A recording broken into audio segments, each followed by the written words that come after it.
ইলেকশনের ডেট ঘোষণা হয়েছে। ফেব্রুয়ারিতে নির্বাচন হবে। ফেব্রুয়ারিতে নির্বাচন হবে না।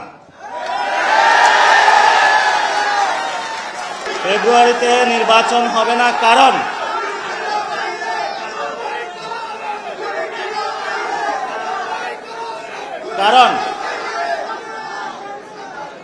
কারণ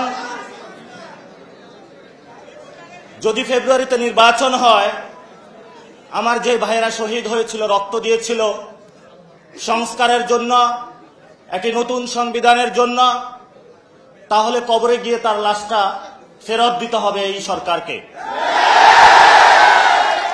আমার যে ভাইয়ের হাতটা চলে গিয়েছিল, যদি সংস্কার কাজ শেষ না করে নির্বাচন হয়, তাহলে এই সরকারকে আমার ভাইয়ের হাতটা ফিরিয়ে দিতে হবে।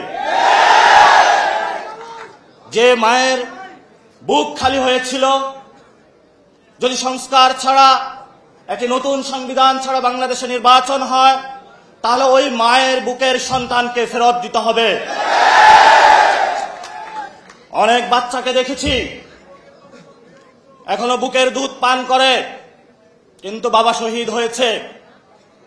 তাদের সাথে যখন কথা বলেছি, তাদের মুখের ভাষা পাইনি, শুধু চোখের ভাষা পেয়েছি।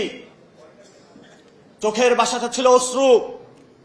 যে অশ্রুতে তারা বলেছিল, আমার বাচ্চা রয়ে গিয়েছে, আমার স্বামী চলে গিয়েছে, আমি বাংলাদেশ থেকে কিছু চাই না, কিন্তু আমি একটি সুন্দর ভবিষ্যতে বাংলাদেশ দেখতে চাই, যেখানে আমার এই বুকের যে সন্তান আছে, আর সন্তানকে কেউ খুন করবে না।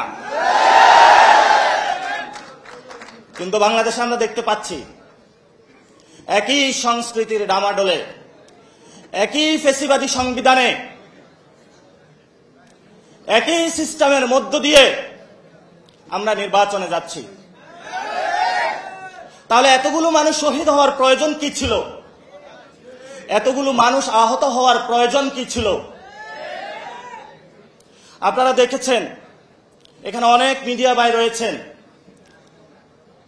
ভারতে হিন্দুত্ববাদী বিজেপি এক এক করে সকল মিডিয়া দখল করেছিল, কিন্তু কিছু তরুণ যুবা অল্টারনেটিভ মিডিয়া সৃষ্টি করে ভারতের বুকে গত ইলেকশনে বিজেপির যে জয়যাত্রা, তাদের যে হম্বিতম্বি, সেটা রুখে দিয়েছিল। আপনাদের কি স্মরণ আছে?